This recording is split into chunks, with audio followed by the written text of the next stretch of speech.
You had this to say about assimilation, some of the refugees from the Middle East this morning. Take a listen.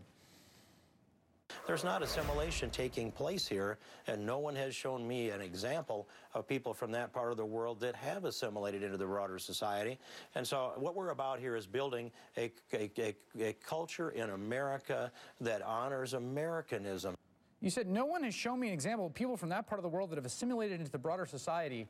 Can you really defend that statement about 6 million people, more or less, folks from the Middle East, Muslim Americans, Arabs? Is that a defensible thing to say? Not one example of assimilation ever, anywhere?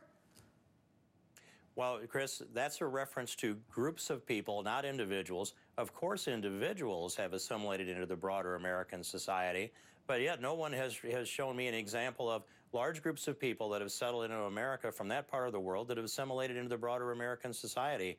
And I go those places. I go to Little Mogadishu in Minneapolis. I was there a week ago, a week ago Saturday. And I go to places like Dearborn, Michigan, and spend time there. And I go into the mosque, and I've gone into the inner cities in the Middle East. I see the similar pattern in the United States that I see there. There's not assimilation taking place on the broader scale. You really think those places are different than Chinatown here in New York City or in any city you go to, that are different than, say, Italian-American neighborhoods like the one my grandfather ran a mozzarella shop? Is that really, you really want to say that they're different in some deep and fundamental way? Of course I do.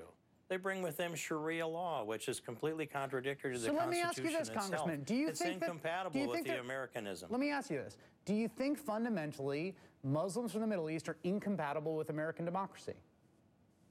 I believe that Sharia law is incompatible with American democracy. No, but that's not my question. Is, do you think? And if you can. Do you think? No, I really. This is important. Your question. Do you think that Muslims from the Middle East are incompatible with American democracy? That's the question.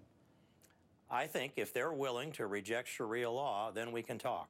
But until they do that, their view of Sharia law, trumping constitutional law, is incompatible with Americanism, and eventually will break down the rule of law in our country. I will note that I think the they there is doing a lot of work, but Congressman King, it's good to have you on. Thank you very much. Thanks for having me on, Chris.